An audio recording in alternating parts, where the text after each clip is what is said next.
फिरौन तब बिल्कुल कंगाल था, दिवालिया था, कर्ज में डूबा हुआ था। कर्ज चुकाने के डर से वह घर में छिपा रहता। इसी वजह से एक एक करके लेनदार फिरौन के घर आने लगे। फिरौन बहुत चालाक और धोखेबाज था। सिर्फ धोखेबाज ही नहीं बल्कि बड़ा ठग था, इसलिए कि वह घर में रहते हुए भी दरवाजा खुला रखता था ताकि लेनदार समझे कि घर में कोई नहीं है। दिन ब दिन लेनदार वहाँ आते लेकिन फिरौन को न देखकर लौट जाते। फिरौन अकेले सोचने लगा, मैं कब तक खुद को इस तरह छिपा सकता हूँ? मुझे खुद को साबित करना ही होगा। उस समय मिस्र आर्थिक दृष्टि से दुनिया में सबसे ऊपर था। फिर फिरौन लेनदारों के डर से रात के अंधेरे में बलक से मिस्र की ओर छिपते हुए निकल पड़ा। पूरी रात सफर करने के बाद वह आखिरकार मिस्र पहुंच गया। थोड़ी दूर चलने के बाद उसकी मुलाकात उसके दोस्त हमान से हुई। हमान ने उसे देखते ही पूछा, प्रिय दोस्त, तुम यहाँ क्यों हो? तुम्हारी क्या हालत है? तब फिरौन ने कहा, दोस्त हमान, मैं बड़ी मुसीबत में हूँ। लेनदारों के डर से भागकर यहाँ आया हूँ। मैं पूरी तरह से कंगाल हूँ, चारों ओर कर्ज में डूबा हूँ। अब मुझे किसी काम की जरूरत है। तब हमान ने कहा, फिरौन, मेरी भी यही हालत है, मुझे भी किसी काम की जरूरत है। इसके बाद फिरौन और हमान काम की तलाश में निकल पड़े। थोड़ी दूर चलने के बाद वे भूख और प्यास से बेहाल हो गए। दूर से उन्होंने देखा कि एक आदमी तरबूज के खेत में तरबूज काट रहा है। फिरौन और हमान धीरे धीरे उस तरबूज के खेत के पास जाकर बोले, चाचा जान, हम बहुत भूखे हैं, क्या हमें कुछ तरबूज खाने को देंगे? यह सुनकर उस आदमी ने उन्हें तरबूज खाने दिया। दोनों ने पेट भरकर तरबूज खाया। तुम कौन हो और कहाँ से आए हो? तब फिरौन ने कहा, हम परदेसी हैं, बलक से काम की तलाश में आए हैं। तरबूज के खेत के मालिक ने सोचा कि उसे भी काम करने वालों की जरूरत है, इसलिए उसने उनसे कहा, क्या तुम मेरे पास काम करोगे? हमान ने कहा, बिल्कुल, हम काम करेंगे। तब तरबूज के खेत के मालिक ने कहा, मेरे पास काम करना है तो ईमानदारी से करना होगा, चोरी नहीं की जा सकती। फिरौन बड़ा धोखेबाज था, इसलिए उसने चालाकी से कहा, मैंने जीवन में कभी झूठ नहीं बोला और चोरी तो दूर की बात है। इस तरह चालाकी से फिरौन और उसका दोस्त हमान तरबूज के खेत के मालिक का दिल जीतकर काम पर लग गए। अगले दिन से फिरौन और हमान तरबूज लेकर बाजार जाने लगे। बाजार में तरबूज ऊंचे दाम पर बेचते और मालिक को ज्यादा मुनाफा दिखाते। इस तरह उन्होंने और भी ज्यादा मालिक का दिल जीत लिया। काफी समय बीत गया। एक दिन फिरौन ने उस खेत के मालिक से कहा, चाचा जान, आप तरबूज पीस के हिसाब से हमें बेचें, इससे आपको और ज्यादा मुनाफा होगा। खेत के मालिक ने उसकी बात मान ली। इसके बाद फिरौन अगले दिन फिर बाजार में तरबूज बेचने ले गया। वह तरबूज पीस के हिसाब से खरीदता, कभी कभी कुछ तरबूज चोरी भी करता और बाजार में तरबूज को काट कर टुकड़ों में ऊंचे दाम पर बेचता। इस तरह चालाकी से फिरौन ने बहुत पैसा कमा लिया। एक रात फिरौन ने अपने दोस्त से कहा, हमान, अगर हम सिर्फ तरबूज बेचते रहे तो जिंदगी में कुछ नहीं कर पाएंगे, हमें कुछ और करना होगा। उस समय एक अद्भुत घटना घटी। मिस्र के बादशाह ने अपनी सेना के माध्यम से देश में एक घोषणा जारी की। सैनिक विभिन्न स्थानों पर जाकर कहने लगे, यह सूचित किया जाता है कि मिस्र के कब्रिस्तान में एक चौकीदार की आवश्यकता है। यदि कोई व्यक्ति इस नौकरी को करना चाहता है तो वह तुरंत मिस्र के बादशाह के दरबार में संपर्क करे। यह कहकर सैनिक वहाँ से चले गए। इस बात को प्रत्यक्ष और परोक्ष रूप से सुनने के बाद फिरौन ने अपने दोस्त हमान से कहा, हमान, चलो हम राज दरबार में चलते हैं। हमान ने कहा, मुझे लगता है कि यह संभव नहीं होगा। तब फिरौन ने कहा, इस काम को हाथ से जाने नहीं देना चाहिए, चलो एक बार कोशिश करते हैं। इसके बाद फिरौन और हमान बिना देरी किए मिस्र के राज दरबार में पहुंचे। मिस्र के बादशाह ने उनसे पूछा, तुम लोग कौन हो और क्या चाहते हो? तब फिरौन ने हाथ जोड़कर निवेदन किया, मैं एक मुसाफिर हूँ, परदेश से आया हूँ, मैं बहुत ही जरूरतमंद हूँ। मैंने सुना है कि आप कब्रिस्तान के चौकीदार की नियुक्ति करेंगे, कृपया मुझे यह नौकरी दे दे, मैं जीवन भर आपका आभारी रहूंगा। मिस्र के बादशाह ने फिरौन को देखकर मन ही मन सोचा, उसका शरीर मजबूत है और चेहरा भी अच्छा है, लगता है वह इस काम को कर पाएगा। यह सोचकर बादशाह ने फिरौन को कब्रिस्तान के चौकीदार की नौकरी पर नियुक्त कर दिया।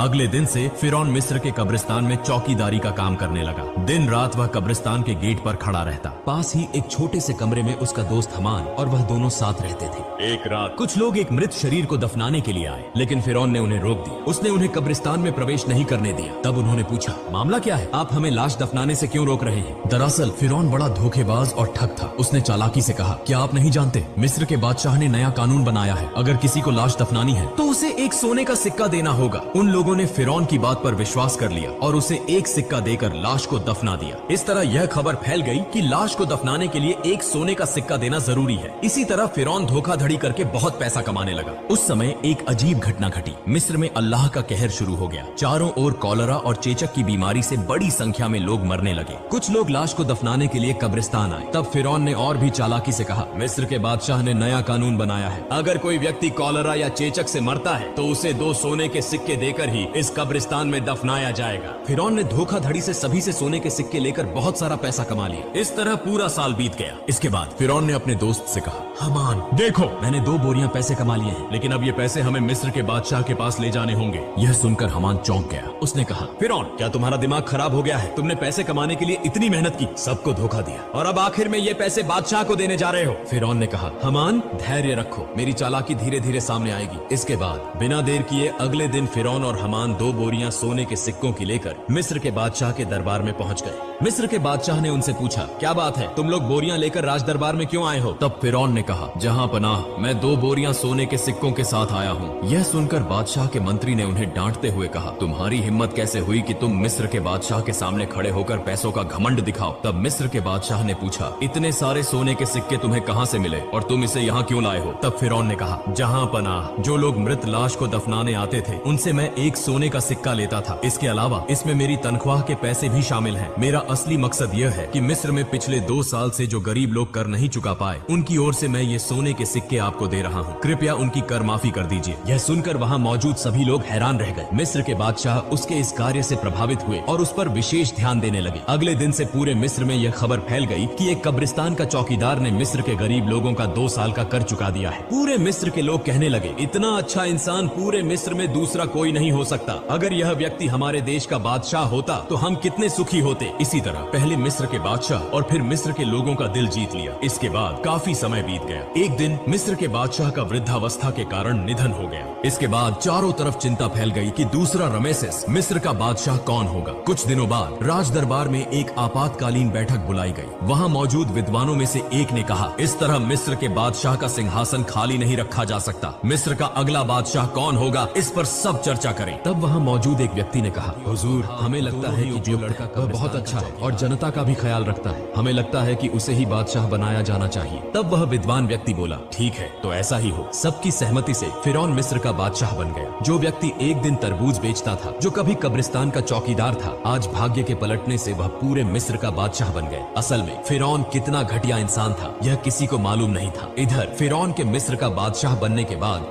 उसने फिर से तरह तरह की चालाकी और धोखाधड़ी शुरू कर दी। उसने अपने दोस्त हमान को मंत्री बना दिया। एक दिन फिरौन राज दरबार में बैठा था। उसने अचानक घोषणा की, पिछले 1 साल में मिस्र के किसी भी व्यक्ति को कर चुकाने की जरूरत नहीं है। यह सभी कर फिरौन की ओर से माफ किए जाते हैं। यह खबर सुनकर मिस्र के गरीब लोग बहुत खुश हुए। बाद में जब वहाँ कोई और नहीं था तो हमान ने कहा, दोस्त फिरौन, अगर तुम इस तरह सारा कर माफ कर दोगे तो बादशाहत कैसे चलेगी? फिरौन ने कहा, हमान धैर्य रखो, इसके बाद मैं ऐसी चाल चलूंगा कि जीवन भर हम ही पूरे विश्व के बादशाह बने रहेंगे। ऐसी कोई ताकत नहीं होगी जो हमें हरा सके। इसके लिए योजना बनानी होगी। इस बात को कहकर वे दोनों एक एक करके चले गए। अगले दिन से पूरे मिस्र में फिरौन का नाम चर्चित होने लगा। इसी समय हमान ने फिरौन को बुलाकर कहा, मित्र फिरौन, अगर तुम जीवन भर बादशाह बने रहना चाहते हो तो तुम्हें कुछ काम अवश्य करने होंगे। तब फिरौन ने पूछा, वो काम क्या है? इसके बाद हमान ने एक एक करके सब कुछ बताया। फिर फिरौन ने राज दरबार में एक आपातकालीन बैठक का आयोजन किया। फिरौन ने कहा, आज से पूरे मिस्र में कोई शिक्षा व्यवस्था नहीं होगी, सभी पाठशालाएं बंद कर दी जाएंगी। फिरौन ने शाही फरमान दिया, मिस्र के किसी व्यक्ति को शिक्षा लेने और देने की अनुमति नहीं होगी। यदि कोई इस आदेश का उल्लंघन करता है तो उसे मौत की सजा दी जाएगी। पूरे मिस्र में जो लोग छोटे छोटे पत्थरों की मूर्तियां बनाकर पूजा करते थे, उन्हें आदेश दिया गया कि वे उन मूर्तियों को तोड़कर केवल फिरौन की मूर्ति की पूजा करें। इस प्रकार थोड़े ही समय में फिरौन के डर से लोगों ने पढ़ाई लिखाई बंद कर दी और पूरे मिस्र के लोग अल्लाह को भूलकर अज्ञानी और अंधविश्वासी बन गए। लोग पूरी तरह से जानवरों की तरह व्यवहार करने लगे।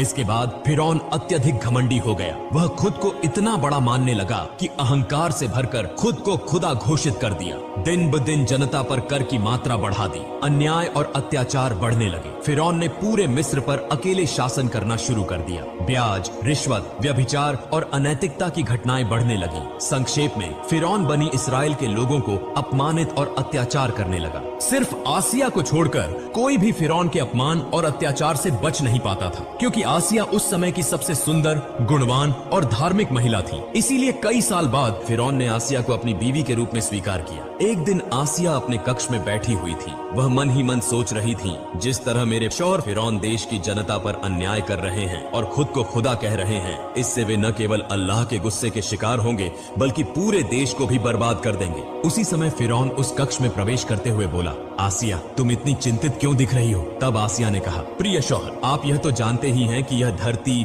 चांद, सूरज, आसमान और जमीन सब कुछ महान अल्लाह ताला ने बनाया है। इसलिए चाहे इंसान कितनी भी शक्ति प्राप्त कर ले, वह एक छोटा सा कीट भी नहीं बना सकता। इंसान नश्वर है, एक दिन सबको इस दुनिया को छोड़कर जाना होगा। इसलिए आप खुद को खुदा कहना बंद करें और अल्लाह के रास्ते पर वापस लौट आएं। यह सुनते ही फिरौन बहुत गुस्से में आ गया और आसिया को डांटते हुए बोला, आसिया, अगर यह बात कोई और कहता तो मैं उसे मार डालता। जिस तरह सबने मुझे खुदा मान लिया है, तुम्हें भी मुझे खुदा मानना होगा, वरना तुम्हारा हाल भी उन्हीं की तरह होगा। यह कहकर फिरौन वहां से चला गया। उधर आसिया बहुत चिंतित हो गई। उनके पास कुछ भी करने का विकल्प नहीं था। उनकी आंखों से आंसू बहने लगे। इस तरह कई दिन बीत गए। फिर एक दिन फिरौन अपने कक्ष में आराम कर रहा था। आधी रात में उसने सपना देखा कि बनी इस्राएल की दिशा से एक विशाल आग का गोला आ रहा है जो पूरे मिस्र को जलाकर राख कर रहा है, लेकिन बनी इस्राएल के लोगों को कुछ भी नहीं हो रहा। यह स्वप्न देखकर फिरौन तुरंत जाग गया। फिरौन ने देर न करते हुए अगले दिन देश के विभिन्न हिस्सों से बड़े बड़े ज्योतिषियों को राज दरबार में बुलाया और अपने स्वप्न के बारे में बताया।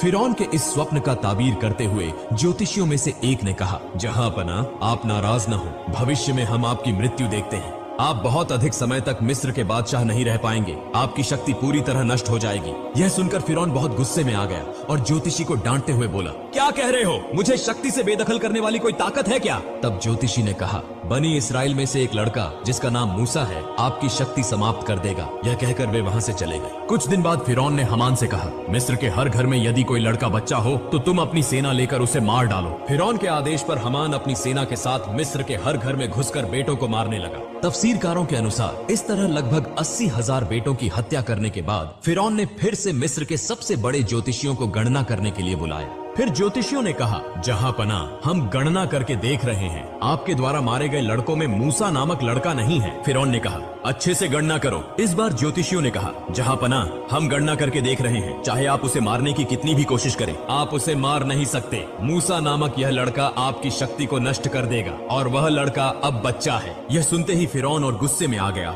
और तुरंत आदेश दिया, तुम लोग हर घर में जाकर तलाशी लो, जहां भी मूसा होगा उसे मार डालो। यह खबर पूरे मिस्र में फैल गई। तब हजरत मूसा अलैहिस्सलाम की माँ बहुत चिंतित हो गई। वह सोचने लगी, अपने बच्चे मूसा को कैसे बचाया जाए। ठीक उसी समय उनकी बेटी मरियम नदी के किनारे बकरियां चरा रही थी। उसने देखा कि हमान और फिरौन की बहुत सी सेना उनके घर की ओर आ रही है। यह देखकर मरियम बहुत जल्दी अपने घर लौट आई और कहा, अम्मा जान, फिरौन की सेना हमारे घर की ओर आ रही है, मेरे भाई मूसा को तुम बचाओ। यह सुनकर हजरत मूसा अलैहिस्सलाम की माँ पूरी तरह चौंक गई। वह बिल्कुल भी नहीं समझ पा रही थी कि अब क्या किया जाए। इतने में फिरौन की सेना ने उनके घर को घेर लिया। ऐसे समय में अल्लाह रब्बुल आलमीन ने गैबी आवाज से कहा, हे मूसा की माँ, तुम देर न करो, अपने बेटे मूसा को जलते हुए चूल्हे में रखकर चली आओ। हजरत मूसा अलैहिस्सलाम की माँ ने देर न करते हुए अपने बच्चे मूसा को जलते हुए चूल्हे में रख दिया और तभी अचानक फिरौन की सेना घर में घुस आई। वे बोले, हमें खबर मिली है कि तुम्हारे घर में मूसा नामक बेटा है, जल्दी से उसे हमारे हवाले कर दो। तब हजरत मूसा की माँ ने कहा, देखो, यह तो मेरी बेटी है, यदि मेरे घर में मूसा है तो तुम लोग उसे ढूंढ कर देखो। फिर उसके बाद फिरौन की सेना घर के इधर उधर हर जगह तलाशी लेने लगी, लेकिन कहीं भी कुछ नहीं मिला।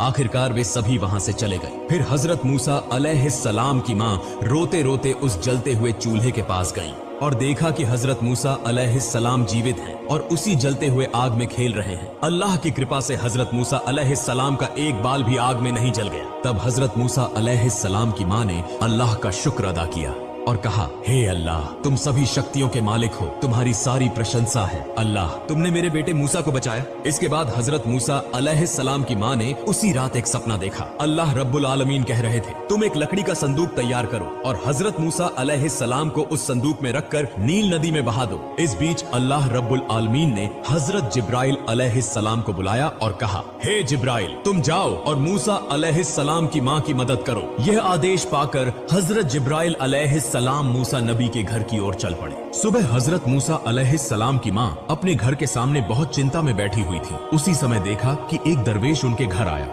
फिर मूसा नबी की माँ ने कहा, आप कौन हैं? मुझे तो आप पहचान में नहीं आ रहे। तब वह व्यक्ति अपना परिचय छुपाते हुए बोला, मैं एक बढ़ई हूँ, क्या आपको कोई लकड़ी का सामान बनवाना है? तत्क्षण मूसा नबी की माँ बोली, बिल्कुल, मुझे एक लकड़ी का संदूक बनवाना है। और इस तरह अल्लाह ताला ने उस दिन जिब्राइल अलैहिस्सलाम के माध्यम से मूसा अलैहिस्सलाम की माँ को संदूक बनाने में मदद की। फिर मूसा अलैहिस्सलाम को नील नदी में बहा दिया। अल्लाह की क्या कुदरत! नील नदी का प्रभाव जिस दिशा में बहता है, हजरत मूसा अलैहिस्सलाम का लकड़ी का संदूक उस उसके विपरीत दिशा में बहता रहा। इस तरह बहते बहते हजरत मूसा अलैहिस्सलाम का लकड़ी का संदूक फिरौन के राज दरबार के पास पहुंच गया। वहां फिरौन और उसकी पत्नी माँ आसिया और अन्य दासियां मौजूद थीं। जैसे ही उन्होंने संदूक देखा, माँ आसिया तुरंत आगे बढ़ी। माँ आसिया ने संदूक खोला और देखा कि उसमें एक सुंदर बच्चा पड़ा है। उसके मस्तक पर जैसे नूर का उजाला चमक रहा हो। इतना सुंदर बच्चा उन्होंने कभी नहीं देखा था। इसलिए बिना देर किए माँ आसिया ने मूसा अलैहिस्सलाम को अपनी गोदी में उठा लिया और फिरौन के पास जाकर बोली,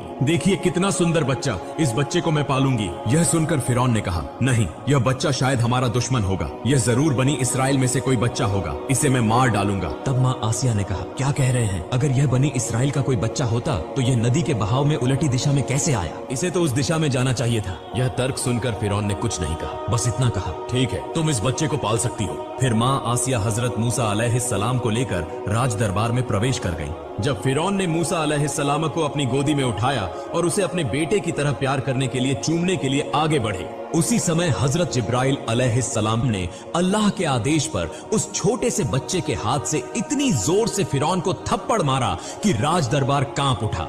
ऐसा लगा जैसे भूकंप शुरू हो गया हो। तब फिरौन के मन में संदेह उत्पन्न हुआ। वह मन ही मन सोचने लगे, यह बच्चा निश्चित रूप से सामान्य बच्चा नहीं है, इसे परखना होगा। फिर फिरौन ने एक व्यक्ति से कहा, जाओ थोड़ा सा सोना लाओ और उसके साथ आग भी ले आओ, इस बच्चे को परखते हैं। यह सुनकर वहां उपस्थित सभी लोग हैरान रह गए। जब वह व्यक्ति सोना और आग लेकर आया, उसी समय अल्लाह रब्बुल आलमीन ने हजरत जिब्राइल अलैहिस्सलाम के माध्यम से हजरत मूसा अलैहिस्सलाम का हाथ आग की ओर घुमा दिया और हजरत मूसा अलैहिस्सलाम चीखते हुए रोने लगे। तब माँ आसिया बोली, आप जैसे कठोर हृदय और निर्दयी इस दुनिया में और कोई नहीं होगा। इस छोटे से बच्चे को क्या आग और सोने का कोई अंतर पता है? इसके बाद फिरौन के मन का संदेह दूर हो गया और इस प्रकार हजरत मूसा